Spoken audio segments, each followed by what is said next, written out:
네, 말씀 정말 제대로 잘 들었고요. 네. 윤석열 정부의 정책 기조가 어쨌든 규제 완화 방향으로 가겠다. 네. 그래서 이제 정책 규제가 어떻게 완화될 것인지 굉장히 궁금해지는 그런 대목입니다. 그래서 지금 가장 관심 있는 바로 재건축입니다.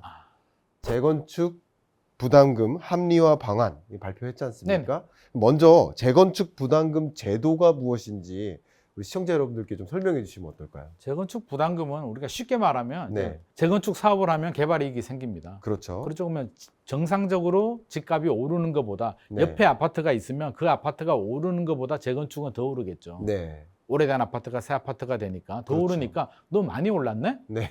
많이 오르니까 주택시장을 교란시키는구나. 많이 올랐는 10에서 50%는 우리가 네. 가지고 갈게 음. 라고 가지고 가는 세금이 재건축 부담금입니다. 그렇습니다. 초과이익 환수인데 네. 조금 더 상세하게 설명드리면 뭐 추진위 단계부터 완공 시점까지 네. 발생한 이익에서 3천만 원 빼고요. 남는 금액에 대해서 10%에서 50% 빼가는데 이번에 야 이게 좀 너무하다. 네. 좀 풀어줄게 라고 해서 이번에 이제 풀어주게 됩니다. 3천만 원을 1억까지 해주고요. 추진위가 이 정도, 추진위에서 완공 시점까지 예를 들어서 15년이 걸리면 안전진단에서 완공 시점까지 12년 정도만, 3년 정도 빼주고 예를 들어서 12년 정도 발생한 개발 이익만 부과하겠다. 네. 그리고 오래 가지고 있는 1주택자들, 장기 보유자들도 50% 감면해 주겠다. 이렇게 감면을 해주는데 저는 해야 되는 정책. 네. 그 재건축 부담금 제도에 대해서 설명해 주셨는데 이 제도가 근데 그동안 왜 유예됐었던 거라고 생각하십니까? 이게 한 번도 부과된 적은 없습니다. 그렇죠. 노무현 정부 때 하다가 유예됐다는 말이 좀 이상하죠. 부담된 적이 아, 없었으니까. 노무현 정부 때 시작을 하다가 또 네. 중단하다가 네. 문재인 정부 때 시작하다가 지금 또 유예 비슷하게 가다가 그렇죠. 본의 아니게 유예를 갔었죠. 예. 통보를 해야 되는데 못합니다. 네. 왜 지자체에서 못했냐면 세금 또 조세 저항이라는 게 있거든요. 그럼요. 낼 수 있는 세금을 부과해야 되는데 네. 자 어느 누구라도 네. 돈을 법니다. 양도세는 낼 수 있어요. 예. 양도세가 이제 팔았을 때 내는 세금인데 시세 차익에 대해서 음. 통장에 돈이 들어오잖아요. 네. 팔아서 돈이 네. 들어오면 낼 수가 있거든요. 네. 재건축 부담금은 팔지도 않았는데 내가 그냥 가지고 지금 재건축 사업을 하고 있고 이제 아파트가 지어졌는데 네. 세금을 내라고 합니다. 팔지도 않았는데. 그렇죠. 그것도 몇백만 원도 아니고요. 몇천만 원에서 몇억 원을. 돈이 아주 많으신 분들은 충분히 네. 내겠지만 예. 대부분 사람들은 통장에 3억을 가지고 있다가 세금 내는 네. 사람이 어디 있습니까? 그럼요. 못 내는 세금이에요. 그럼요. 못 내는 세금인데 이거의 취지는 그거죠. 세금을 거두겠다는 게 아니라 야 우리가 다 뺏어 가버릴 테니까 많이 가지고 갈 테니까 재건축에 들어오지 마. 그렇죠. 재건축에 네. 들어와서 집값을 자극하지 마라는 네. 신호거든요. 네. 이걸 가지고 가겠다는 의미는 아닙니다. 그렇죠. 그렇기 때문에 지자체들도 부과할 생각이 없는데 법으로 부과는 해야 되고 야 어떻게 해야 돼? 야, 어떻게 좀 해줘봐 라고 하니까 네. 국토부에서도 할 수밖에 없는 상황. 그래서 이번에 네. 대폭 감면을 해줬다는 그렇죠. 거죠. 네. 그래서 어쨌든 결과적으로 유예된 거죠. 네. 어쨌든 빚져가지고 그 집 살고 있는데 그게 전 그렇습니다. 재산 이상인데 맞습니다. 그 집 팔아서 수익 실현할 것도 아닌데 그렇죠. 그 집에 대해서 이 초과이익을 환수하라. 네. 정말 조세 저항이 일어날 수밖에 없지 그냥 않나. 못 내는 네. 세금입니다. 그래서 유예됐었다라고 볼 수 있겠는데 어쨌든 지금 중요한 게 재건축 부담금 합리화 방안 이 나왔습니다. 네.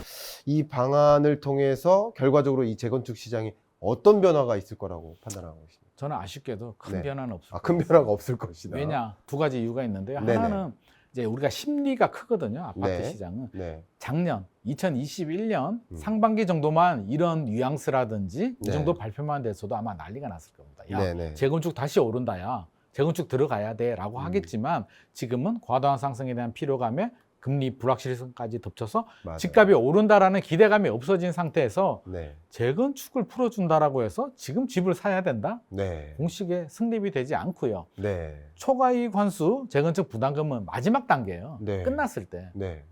끝나는 단지가 지금 부가 예정 단지가 84개 정도 되는데 나머지 단지들은 차라리 고지서 한번 받아봤으면 좋겠다. 야. 우리 언제 될지도 모르는데 그거 그림의 떡이야. 네. 그렇죠. 안전진단도 통과 못했는데 그러니까. 초과이익 환수 그거 언제 될 줄 알고 우리가 그것 때문에 투자 못해? 네. 그건 아니라는 거죠. 그래서 그렇죠. 시장 자체에 영향을 미치기에도 굉장히 미비하다. 네. 앞으로 풀어줘야 되는 여러 가지 규제들이 많은데 네. 지금 재건축 부담금은 어떤 의미로 이제 봐야 되냐면 물론 국회 통과도 해야 되겠지만 네. 그냥 첫 단추를 끼웠다. 네. 정부에서 규제를 네. 불합리한 규제를 풀기 위해서 네. 스타트 시동을 걸었다 정도로 우리가 이해를 해야지 네. 이걸 가지고 속도를 내서 100km 돌파 왜 빨리 안 해? 이렇게 생각할 필요는 없을 것 같습니다. 아, 제가 사실은 우리 소장님과 이 구체적으로 대화를 나누기 이전에 네. 책만 가지고 생각했을 때는 네. 아, 정책론자다. 네. 그래서 시장을 정책이 이긴다. 이렇게 판단하시는 줄 알았어요. 네. 그래서 저는 어떤 질문을 드리고 싶었었냐면요. 네. 이렇게 수요와 공급은 결국은 이제 정책이 결정한다. 뭐 이런 문장도 있고요, 책에. 네, 네, 네. 그래서 정책이 아닌 시장이 결정하는 거 아닌가. 어떤 정책을 가동해도 시장이 그러하면 그렇게 가는 것이고, 또 시장이 뭐 금리를 비롯한 다른 여건이 안 좋은 방향으로 움직이면 어떤 정책을 가동해도 그 시장을 이길 수 없다고 보는, 저는 이제 그 가격은 시장에 의해 결정되는 것이고 가격을 정책이 좌지우지하면 안 된다라고까지 생각하는 생각을 그렇게 맞습니다. 갖고 있습니다. 네, 네. 그래서 이 책인사의 공통 질문 시간이에요. 네. 날카로운 질문 시간입니다. 네네. 그래서 우리 소장님을 지금은 굉장히 자신 있게 말씀 잘해 주셨는데 땀 좀 흘리셨으면 좋겠다 하는 마음으로 질문을 드리는 겁니다. 네. 자, 그래서 수요와 공급은 어쨌든 정책이 결정한다. 이 가격은 정책이 결정. 그래서 정책을 잘 봐야 된다라고 말씀을 해 오셨었는데 그 말씀에 대해서 저는 반론의 의견을 드리는 겁니다. 어떻게 생각하십니까?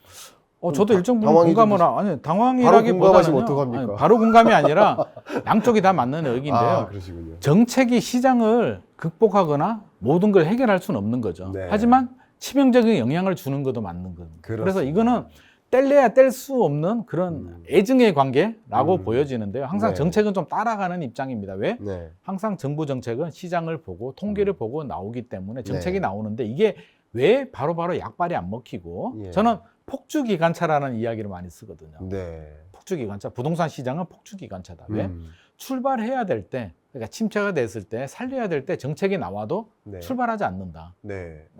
뭐 엑셀레이터를 밟아도 출발을 안 합니다. 한번 네, 멈춰버리게 되면. 그렇죠. 그러다가 한번 스타트를 걸어서 달리기 시작하면 또 브레이크가 안 잡힙니다.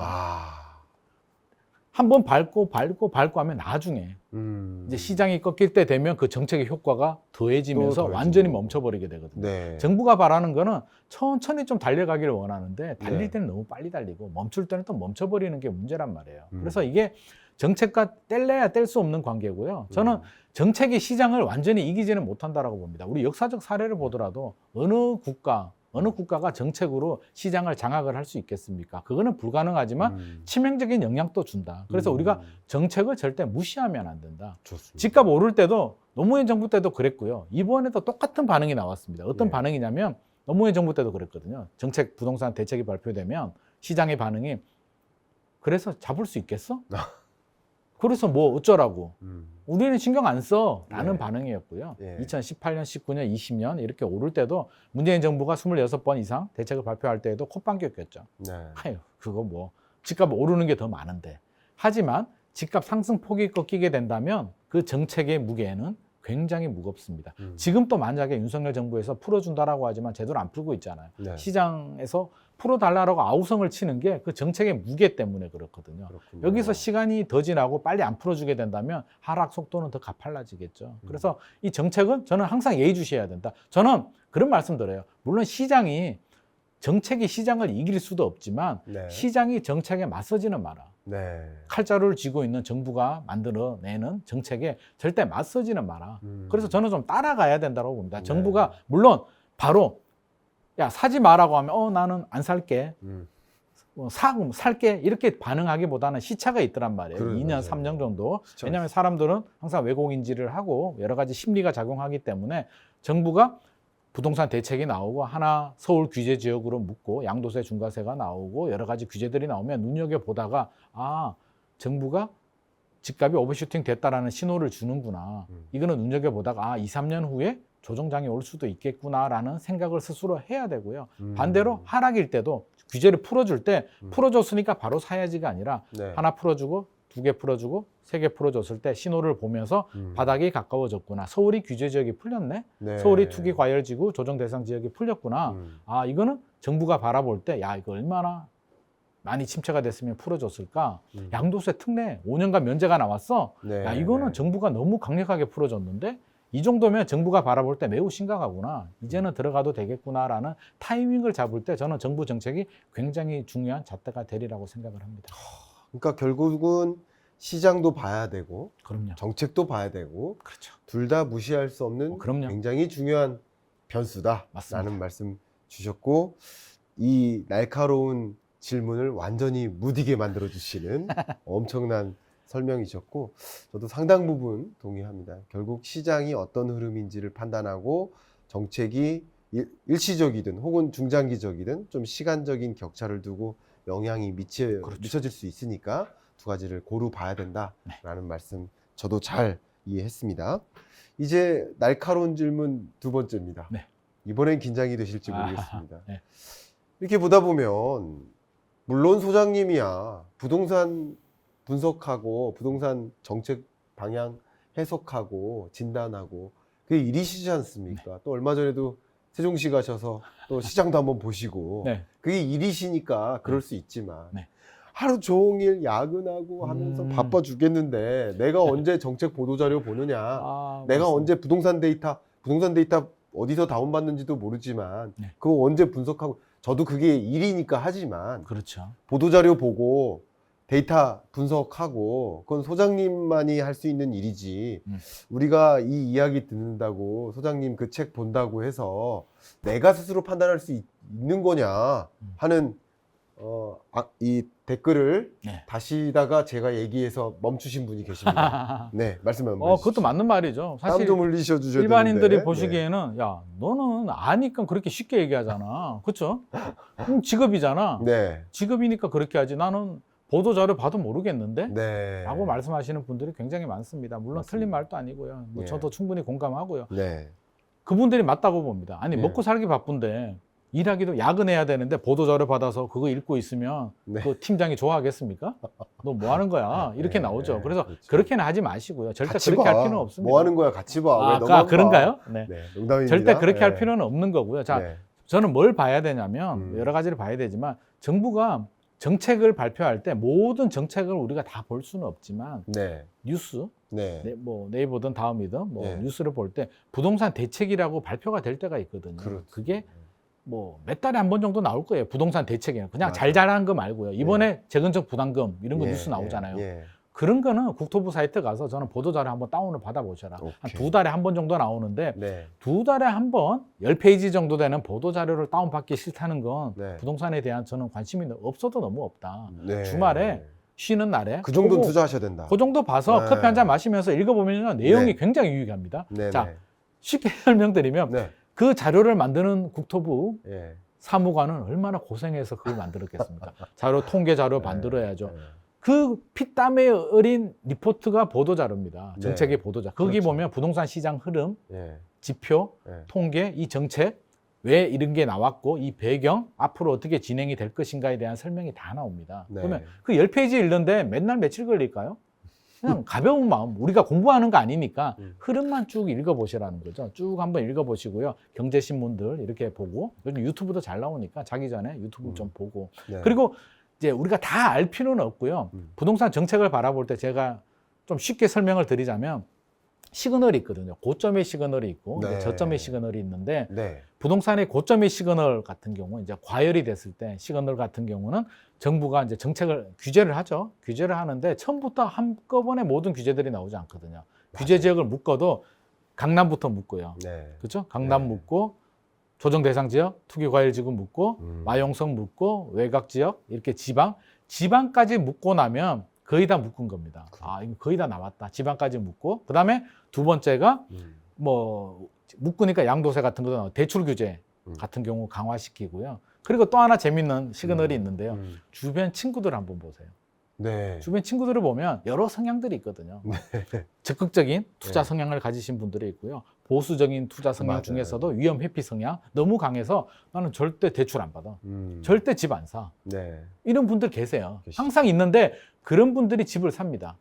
불안해서. 그런 분들이 집을 사기 시작하면 이게 고점이 징조 중에 하나거든요. 실제로 저는 그게 굉장히 정확하다고 봅니다. 심리거든. 그런 분들이 안 사는 분들이 버티고 버티다가 샀다는 얘기는 얼마나 불안하면 샀겠습니까? 네. 그게 시장의 공포감이 극에 달했기 때문에 그게 고점의 신호 정도로 볼 수가 있고요. 저점의 신호도 주변에서 볼 수가 있죠. 저점, 바닥일 때. 네. 바닥일 때는 일단 부동산 정책부터 우리가 한번 봐야 됩니다. 이제 반대로 가거든요. 네. 외곽 풀리고, 지방 풀리고, 지방 외곽 풀리고. 풀리고, 맞아. 서울의 조정 대상 지역이 언제 풀리느냐를 우리가 눈여겨봐야 됩니다. 첫 번째 눈여겨봐야 돼. 서울이 풀렸다?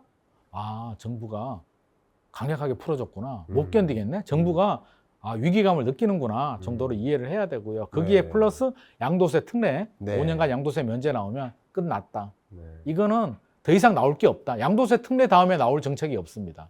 이제 정부가 카드를 다 꺼내드는 거예요. 비장기 카드가 나왔어. 상대방의 비장기 카드가 나오면 어떻게 합니까? 받아줘야죠, 그거는. 그거는 받아줘야 된다. 네. 그리고 그때부터 인정해줘라. 인정. 네. 요 정도면 알아서 내가 봐줄게 정도 생각을 해도 됩니다. 되고요. 네. 또 하나는 이제 가격이 좀 떨어지긴 해야 됩니다. 네. 고점 가격을 유지할 수는 없거든요. 그래서 고점 대비 30% 정도, 저는 대략 한 30% 정도 보는데 그 정도 가격이 떨어지는 게 저는 좀 정상적인 흐름 아닐까 합니다. 그래서 이런 고점 바닥의 시그널들, 그리고 패닉 셀링, 고점일 때는 또 패닉 바잉, 그렇죠? 저점일 때는 패닉 셀링, 투매 현상이 생기거든요. 그렇죠. 손해보기 싫죠? 예. 많은 사람들이. 그러면 네. 처음부터 던질까요? 처음부터 안 던지죠. 집중 절대 안 던져요. 네. 6개월 버텨보고요. 네. 희망 고문하고요. 예. 어떨 때 낙담을 하냐면 한번 희망을 가집니다. 반등을 하다가 이제 됐어. 또 꺾여요. 네. 아닌가? 또 오르고 반등을 하거든요. 하다가 또 꺾여요. 그러면 네. 그게 한 2년 되면 대출 이자 내기도 부담스럽고 스트레스도 너무 받고 안 되겠다라고 해서 1년 반에서 2년 차가 넘어가면 이제 급매물들, 투매 물건들이 나오기 시작하거든요. 그럴 때 정부 정책들도 그렇게 풀리고요. 모든 게 이렇게 맞물리기 때문에 저는 리스크 관리가 제가 항상 강조하는 게 작년, 재작년에도 제가 항상 강조를 했거든요. 필요한 사람들은 집을 사도 된다. 단 리스크 관리를 해야 된다. 리스크 관리가 뭐냐면 혹시라도 위기가 왔을 때, 침체장이 왔을 때 3년 정도 대출 이자가 2배 정도 올라갈 수가 있다. 그 2배 이자를 내면서 3년을 버틸 수 있는 자금력과 멘탈은 준비를 하고 내 집 마련을 하라. 그런 상황이 안 오면 좋겠지만 만약에 온다면 저는 그게 리스크 관리라고 보거든요. 6개월이 아닙니다. 그래서 제가 앞서서도 긴 호흡이 필요하다라고 한 게 물론 그게 짧아질 수도 있겠지만 그 정도는 생각하고 우리가 들어가야지. 네. 나 6개월까지 버틸 수 있고 나 6개월 지나면 나 못 버텨. 디폴트야. 라고 한다면 리스크에 굉장히 취약한 거죠. 그렇네요. 지금 말씀하신 것처럼 여러 가지 시그널들을 바탕으로 해서 고점의 시그널 혹은 저점의 시그널 이런 것을 가지고 시장 상황을 좀 진단해 본다면 이런 뭐 보도자료 물론 봐야 될 것들은 봐야 되지만 그런 것도 또 챙겨 보시면서 너무 민감하게 뭐 그런 우리 소장님이 분석하듯이 데이터 다 봐가면서 하실 필요까지는 없으실 수 있겠구나. 그거는 그런 반대입니다. 식으로. 그렇게 예. 분석하면 스트레스 받아서. 그러니까요. 솔직히 또 하락장에서는 약간 한 발 뒤로 물러서는 것도 필요합니다. 그냥 2달에 한 번 정도 체크하시고요. 그냥 열심히 현업에 충실하는 게 저는 좋을 것 같습니다. 네. 그런 말씀을 기반으로 해서 우리가 스스로 판단할 수 있는 능력을 갖추시는데 말씀이 참 도움이 되는 것 같습니다. 아마 이런 모든 보도자료나 모든 데이터를 우리가 스스로 판단하기는 어렵겠지만 아마도 우리 김인만 소장님께서 유튜브를 또 운영하고 계시지 않습니까? 네네. 거기서 그때그때 중요한 것들을 맞습니다. 정확하게 지금 말씀해 주시는 것처럼 전달하시지 않겠습니까? 맞습니다. 그렇게 하신다면 충분히 답변이 되실 거라고 생각이 됩니다.